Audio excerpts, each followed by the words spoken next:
ABP news Nielsen के इस महीने के ओपिनियन पोल में अभी हम बात कर रहे हैं यूपी बिहार की, और यूपी बिहार की 120 सीटें, वो सीटें जिनसे तय होगा कि नरेंद्र मोदी को क्या रोका जा सकता है या नरेंद्र मोदी प्रधानमंत्री बनने वाले हैं। उन सीटों में 61 सीटें बीजेपी को जाती दिख रही हैं। ये इस वक्त की बड़ी खबर। क्या है बाकी पार्टियों का हाल, बता रही हैं नेहा।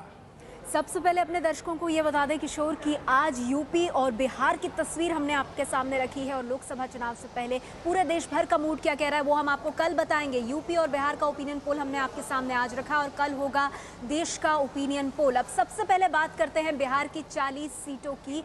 यूपी की पहले बात कर लेते हैं। 80 सीटें यूपी की, और बीजेपी को 80 में से 40 सीटें मिल रही हैं। सबसे बड़ी पार्टी बनकर उभर रही है बीजेपी। कांग्रेस प्लस को 11, जिसमें आरएलडी भी शामिल है। समाजवादी पार्टी को 14, बीएसपी को 13। आपके पास सिर्फ एक सीट पश्चिमी उत्तर प्रदेश से, और अन्य के पास एक।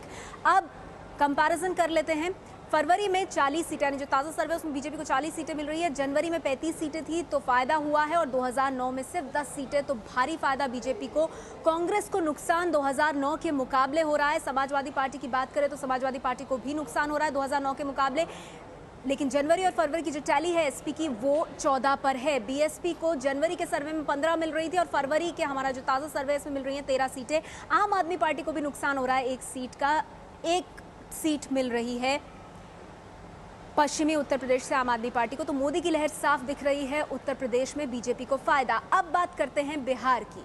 बिहार में कुल 40 सीटें, बीजेपी को 40 में से 21 सीटें मिलने का अनुमान है हमारे सर्वे के मुताबिक। कांग्रेस को 2 सीटें सिर्फ मिल सकती हैं। जेडीयू को भारी नुकसान हो रहा है, 9 सीटें। आरजेडी को 5 सीट मिलने का अनुमान है। एलजेपी के खाते में 1 सीट और अन्य को 2। तो यहाँ भी बीजेपी सबसे बड़ी पार्टी बनकर उभर रही है बिहार में। लेकिन यहाँ पर एक दिलचस्प बात यह है कि अगर कांग्रेस, आरजेडी और एलजेपी का गठबंधन होता है तो फिर कांग्रेस प्लस ये जो अलायंस है इसको 14 सीटें मिलने का अनुमान है, और फिर इसका नुकसान बीजेपी को होगा। बीजेपी 16 सीटों पर सिमट सकती है, यानी 21 से 16 पर आ जाएगी। जेडीयू को 8 सीट और अन्य के खाते में 2 सीट। तो ये तस्वीर है बिहार की। अब हमारा कंपैरिजन जो है उसे भी देख लेते हैं।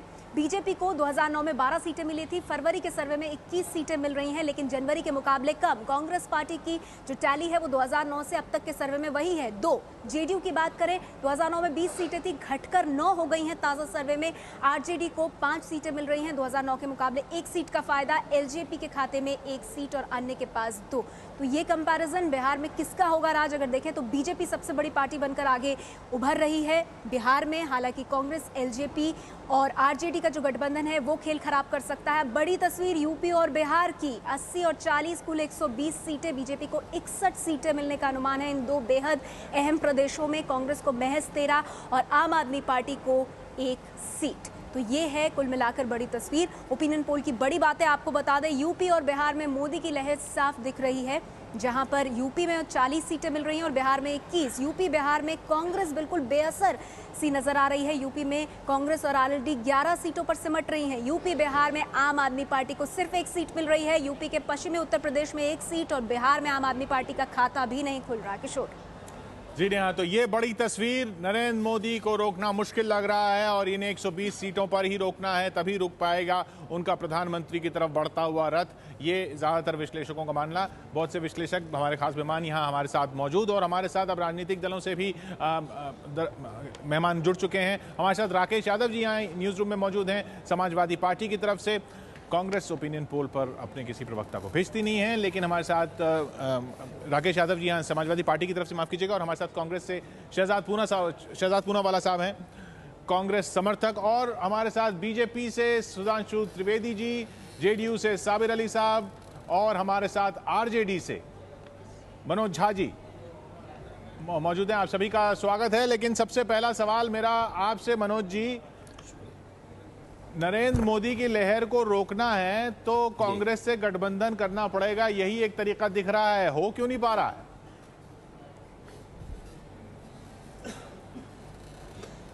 मैं सर्वप्रथम ये कहूं कि लहर मुझको अक्सर तब पता चलती है जब मैं टेलीविजन ऑन करता हूं। न्यूज रूम के इनपुट और आउटपुट में लहर जरूर चल रही है, जमीन पे लहर चल रही हो या ना रही हो। दूसरी बात, मैं गठबंधन के संदर्भ में कहूंगा कि ये बहुत ही फाइनल स्टेज में है, और बिहार आपको बिल्कुल अलग तस्वीर पेश करेगा। और तीसरी चीज, जब आप कहते हैं कि आपका पूरा सर्वे, क्योंकि राजनीतिक दलों में आमतौर पर यह उत्कंठा होती है कि मेथोडोलॉजी को चैलेंज करें। मैं मेथोडोलॉजी को चैलेंज नहीं करना चाहता।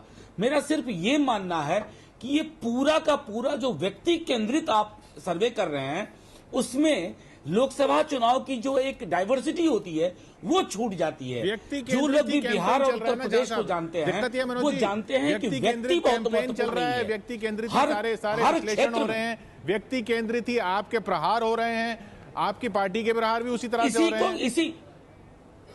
नहीं, अगर किशोर भाई, अगर इस व्यक्ति केंद्रित राजनीति के प्रति हम हामी भर दें, हमें मानना पड़ेगा कि इस देश का मिजाज बिल्कुल अलहदा हो गया है।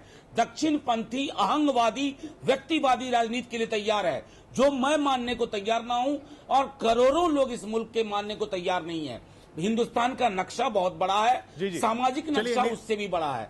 इंतजार करिए। मैं समझता हूं कि हर जगह सांप्रदायिक शक्तियों के खिलाफ आगे बढ़ते हैं।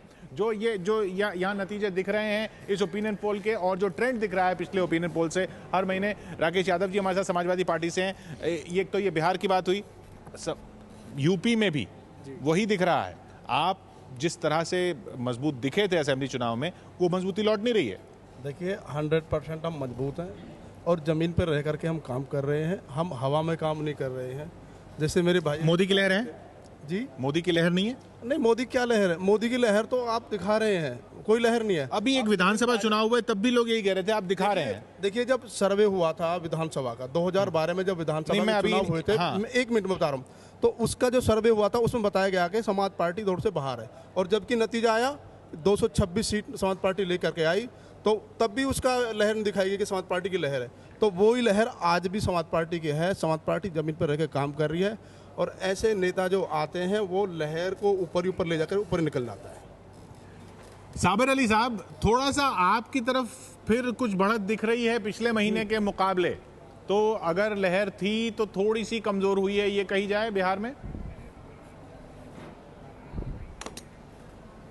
नहीं, दो बातें हैं। देखिए, तो पार्लियामेंट के इलेक्शन जब है तो बहुत बड़ा क्षेत्र होता है, 14 से 15 लाख, 16 लाख, 17 लाख वोट होता है, और जीत की मार्जिन कुछ सीटों को छोड़कर 20,000, 25,000 पर होती है।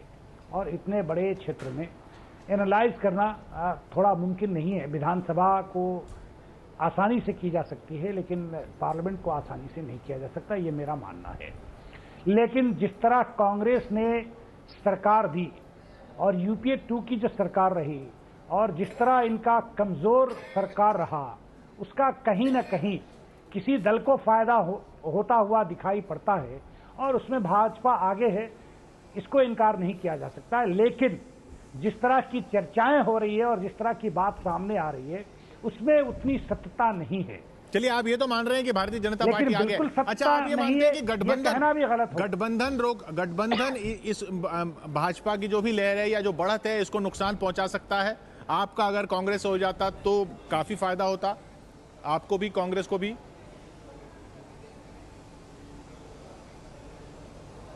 नहीं, ऐसा देखिए, जब गठबंधन होती है तो फायदे और नुकसान दोनों होते हैं। जब होता तब होता, नहीं होता तो जो क्या होगा वो सामने फैसले निकल के आएंगे।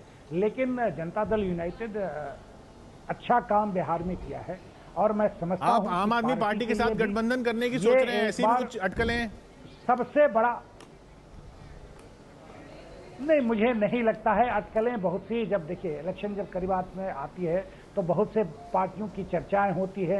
लोजपा आपको नहीं लगता या ऐसा हो ही नहीं सकता? रहती है, हर पार्टियां करती है। नहीं, ऐसा मुझे तो जहां तक मेरी अपनी जानकारी है उसमें ये साफ कह सकता हूं कि आपके साथ हमारे गठबंधन का कहीं हमारे आज तक इस वक्त तक हमको सुनने में नहीं आया। तो सुधांशु जी, कुल मिलाकर बात यह कि गठबंधन है जो एक खतरा हो सकता है, और अगर कांग्रेस बीएसपी का हो गया यूपी में, जो कि अभी मना किया जा रहा है दोनों दलों की तरफ से और खासकर बीएसपी की तरफ से, अगर वो हो गया तब दिक्कत हो सकती है। देखिए, पहले तो मैं दो बातें स्पष्ट कर दूं। जैसे कि अभी मनोज जी ने कहा एक शब्द कि व्यक्ति केंद्रित व्यवस्था चल रही है और व्यक्ति केंद्रित प्रचार हो रहा है, तो मैं कहना चाहूंगा कि वो एक ऐसे दल को रिप्रेजेंट करते हैं जिसने व्यक्ति केंद्रित अधिनायकवादी राजनीति के द्वारा संपूर्ण व्यवस्था को ध्वस्त करने के कीर्तिमान बनाए, और ऐसे दल यदि इस प्रकार की आपत्ति करें तो बहुत उचित प्रतीत नहीं होता है। दूसरी बात, आज की डेट में नरेंद्र मोदी जी एक व्यक्ति के रूप में नहीं है, वो भारत के जन जन की मन में एक समग्र बदलाव के परिचायक के रूप में दिखाई पड़ रहे हैं, व्यवस्था परिवर्तन के हेतु और माध्यम दिख रहे हैं। अब आप आइए इस बात पर जो विषय आपने उठाया कि यदि गठबंधन हो जाता है, तो पहले तो आपने स्वयं कहा कि गठबंधन के बारे में नहीं कहा गया, फिर भी यदि आप सामाजिक समीकरणों के संतुलन को समझते हैं तो राजनीति में 2 + 2 = 4 हमेशा नहीं होता। यदि मान भी लिया जाए कि कांग्रेस और बसपा का गठबंधन हो जाएगा, तो आप ये मान रहे हैं ना कि सारा का सारा अल्पसंख्यक वोट उधर चला जाएगा। यदि यह मान लिया जाए तो क्या मुलायम सिंह यादव का MY कॉम्बिनेशन टूट जाएगा इतनी आसानी से? और यदि हम मान लिया जाए कि टूट जाएगा, तो फिर अगर M अलग हो गया तो Y किस ढंग से रिएक्ट करेगा, ये सिर्फ आंकड़ों के आधार पर नहीं तय होता, ये एक सामाजिक मनोविज्ञान और उसकी भावनात्मक प्रतिक्रिया के आधार पर। अरविंद जी हमारे साथ, अरविंद मोहन जी हमारे साथ। जी अरविंद, इसलिए गठबंधन होने सुधांशु जी कह रहे हैं कि जनता पार्टी तब भी कुछ नहीं होने वाला। गठबंधन से भारतीय जनता पार्टी को कोई बहुत कांग्रेस संभावना होने की मुझे नहीं लगता कि हानि की संभावना। कांग्रेस बीजेपी की लड़ाई में बीजेपी आगे हो गई है, वो आप मान सकते हैं, लेकिन जो चारों बड़े प्लेयर हैं, मायावती, मुलायम, लालू और नीतीश, ये चारों अभी ताल ठोक रहे हैं, और आप उसको ऐसे माइनस, कांग्रेस बीजेपी की लड़ाई में आप जरूर मान सकते हैं कि बीजेपी ऊपर हो नहीं, लेकिन ये गठबंधन अगर किसी तरह से होता है तो फिर गेम बिल्कुल अलग हो जाएगा। गठबंधन अगर हो तब भी, नहीं हो तब भी, प्लेयर यही हैं, और ये लड़ाई, क्योंकि अब तक उत्तर प्रदेश बिहार पहली बार नहीं हुआ है 5 चुनाव से। लेकिन अभी अगर 120 में से 61 सीटों का अनुमान बीजेपी को जा रहा है, तो सबसे बड़ा प्लेयर तो फिर बीजेपी हुआ। ठीक है, नहीं, लेकिन ये कांग्रेस बीजेपी का मैं कह रहा हूं कि अभी भी हम छोटे प्लेयर्स को, ये जो रीजनल प्लेयर्स हैं, उनके रोल को छोटा मान रहे हैं। लेकिन अगर 2 का भी गठबंधन हो गया, जैसा बिहार में दिखाई दे रहा है कि लालू के साथ 2 छोटी पार्टियां और जुड़ रही हैं, तो वहाँ सारा इक्वेशन बदला जा रहा है। अभी चुनाव में वक्त है, कोई भी छोटा अगर गठबंधन होगा तो यूपी में भी पॉसिबली इक्वेशन बदलेगा, और प्लेयर्स यही हैं, अभी इनकी ताकत को कम आंकने की जरूरत नहीं है। एक छोटा सा ब्रेक ले रहे हैं यहाँ पर, इसी मुद्दे पर लौट रहे हैं हमारे और विश्लेषक इस पर कुछ कहना चाह रहे हैं। मनोज जी का भी कुछ इस पर जवाब है, एक छोटे से ब्रेक के बाद।